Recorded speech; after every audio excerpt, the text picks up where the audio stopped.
Bienvenidos y bienvenidas a nuestro espacio Hablar de la Bolivia Posible tendiendo puentes de encuentro, un proyecto de la agencia de noticias Fides para dialogar sobre distintos temas relevantes para el país. Hoy presentamos Justicia al servicio político. Para el análisis nos acompaña el abogado Carlos Derpic, la ex constituyente y abogada Marta Calvimontes y el politólogo Franz Flores. Es decir, hace décadas atrás que estamos arrastrando este problema de la mala imagen de la justicia, ¿no? La justicia fue mala, digamos, en el régimen nacionalista, donde se conocían verdaderas barbaridades.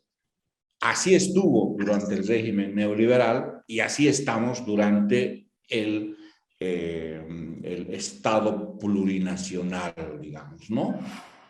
Derpic y Calvimontes comparten el criterio de Franz Flores, es decir, que el servilismo de la justicia fue evidente durante la mayor parte de los gobiernos, independientemente de la línea ideológica, política o de la política económica que tuviera. Pero ¿cuáles son los factores para que la sociedad boliviana haya generado una dura crítica al órgano judicial del país? ¿Y hasta qué punto la justicia se ha visto corroída por la política? Flores ubica el origen en la escasa independencia de poderes en el Estado boliviano, algo que se fue gestando décadas atrás y que cobró mucha mayor fuerza con la llegada del MAS al poder. Esa democracia liberal, según este Varieties of Democracy, desde el 2005 ha tenido un descenso constante. ¿Sí? Es decir, que la independencia de poderes, ¿no?, ha ido bajando en vez de subir. Es decir, hay más o menos un leve incremento desde 1985 hasta el año 2000. Pero a partir del año 2000 y con mayor énfasis en el año 2005 hasta el día de hoy, hay una bajada de este índice muy relevante. Esto te está queriendo decir de que hay probablemente una tendencia desde el gobierno de Evo Morales para hacer que la justicia o hacer para que los poderes del Estado no sean independientes entre sí. En otras palabras, existe una funcionalización del aparato judicial para intereses políticos. Derpic comenta que uno de los ejemplos más evidentes y dolorosos de la politización de la justicia en tiempos del MAS es el caso del exdirector del Fondo Indígena, Marco Aramayo, quien falleció en abril pasado tras 7 años de cárcel por denunciar corrupción, con más de 2 centenas de procesos y tras ser víctima de tortura y retardación de justicia. Entonces, esto nos muestra que en el último tiempo la utilización de la justicia para fines políticos se ha incrementado. En la época de las dictaduras, que no mencionó Franz, sino genéricamente el nacionalismo, dijo, la parte final del nacionalismo estuvieron dictaduras militares.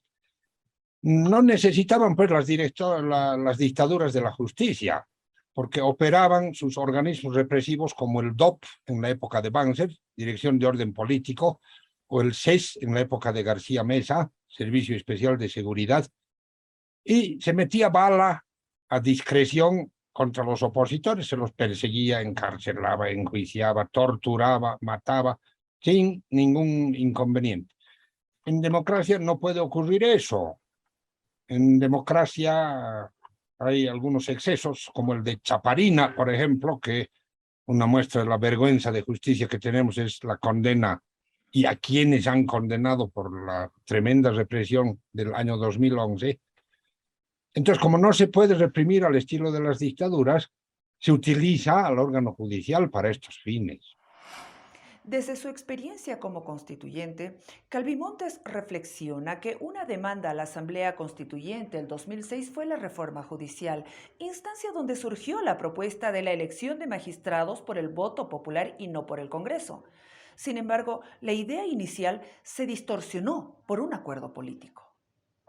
Una de las grandes razones por las que se definió las elecciones de autoridad del órgano judicial por voto popular se debe a que los encuentros territoriales, las audiencias públicas, los encuentros eran cuando nosotros íbamos a los departamentos y las audiencias cuando ellos venían. Tanto verbales como escritas, el poder constituyente, que es el pueblo, no los constituyentes, expuso que se debía evitar la politización en la administración de justicia.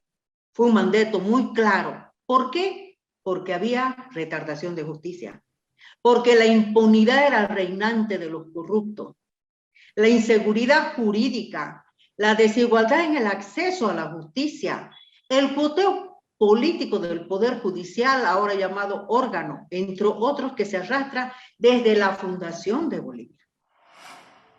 Franz Flores complementa y pone en la mesa dos factores relevantes para la crisis de la justicia. El primero es la existencia de un partido hegemónico con su rodillo parlamentario que le permite fiscalizar la justicia y la independencia de poderes. Y el segundo son los cambios en la Constitución sobre la elección de autoridades judiciales por voto popular. Lo que se decía era, evidentemente los jueces son corruptos, etcétera, etcétera, entonces debemos dejar que el pueblo sea el que decida. La lógica era esa. Es decir, que ya no decidan 4 personas que son representantes o parlamentarios, senadores y diputados, sino sea el pueblo el que decida con su voto quiénes van a dirigir las máximas instancias del Poder Judicial, ¿no? Y evidentemente sonaba bonito, ¿no? O sea, qué mejor que el pueblo con su sabiduría como para hacerlo. Pero estaba claro de que esto no se podía proceder porque, por ejemplo, los magistrados estaban impedidos de hacer campaña política. Porque en una campaña política se dan pues dádivas. Se ha dado así, se da aquí, se da en todo lado. Y un candidato a magistrado no podía hacer. En una campaña política haces promesas. Y obviamente un magistrado no puede hacer promesas porque sencillamente tiene nada más que cumplir con la norma. Pero ¿qué tan lejos estamos de una auténtica reforma judicial? En criterio de Derpic, muy lejos. Y mucho más si se espera que dicho cambio se geste desde la iniciativa del Estado boliviano. El jurista puso como ejemplo el fallo judicial que exhortó al legislativo la inmediata designación al defensor del pueblo, algo que catalogó como una vergüenza. La Sala Constitucional Cuarta del Tribunal Departamental de Justicia de La Paz conoce la acción de cumplimiento interpuesta por una entidad apócrifa, como es la Asamblea Permanente de Derechos Humanos afín al MAS, y exhorta al legislativo a que cumpla con su obligación de elegir, de designar al defensor del pueblo. Pero en los considerandos de la resolución dice, ojo, si es que no lo hace la Asamblea Legislativa, en el marco de la cooperación y coordinación de poderes, podría hacerlo el presidente del Estado. Esto es una vergüenza, porque una cosa es coordinar y cooperar, y otra, muy importante también, la independencia de los poderes. Analizado el problema, ¿cuáles son las propuestas para generar una auténtica reforma judicial? En palabra de Flores, el gobierno tiene el poder para hacer los cambios necesarios.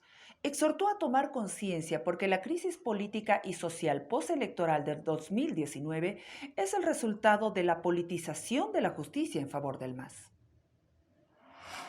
Si la gente salió a las calles totalmente indignada, fue porque el expresidente Morales utilizó la justicia para habilitarse a una 4ª postulación presidencial.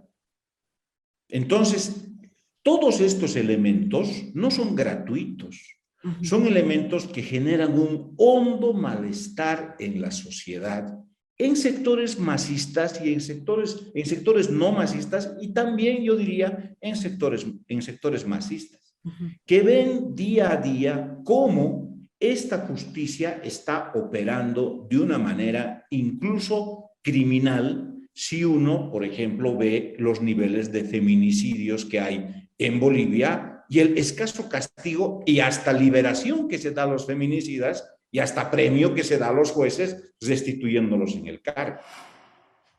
Carlos Derpic opina que el legislativo debería generar una propuesta de reforma a la justicia. Sin embargo, ante la poca voluntad, apuesta por la iniciativa de un grupo de juristas independientes que plantea un referéndum constitucional, mismo que avanza después que el Tribunal Supremo Electoral aprobó las preguntas del referéndum para modificar parcialmente la Constitución. Yo invitaría sinceramente a que examinen un poco la propuesta de juristas independientes. Puede ser una posibilidad interesante para avanzar en esta línea. Finalmente, Calvimontes coincide con Derpic y ve con escepticismo que el gobierno y el legislativo hagan algo para generar un cambio, por lo que toca a la sociedad civil organizada proponer y presionar para que se genere una auténtica reforma a la justicia en el país. Entonces no existe voluntad porque ellos tienen el sartén por el mango. Ellos manejan todo el poder público, Procuraduría, Defensoría, Contraloría, órgano judicial, todo, miren, Tarija que era tan rebelde, ahora va su gobernador, oh sí, va su alcalde, oh sí, ¿no? Hasta en Santa Cruz, el alcalde, oh sí, o sea, tienen el poder, no necesitan nada, modificar nada. Y vuelvo a repetir, me mantengo en que la única manera es que la sociedad civil organizada, porque los esfuerzos se están haciendo de manera solitarios,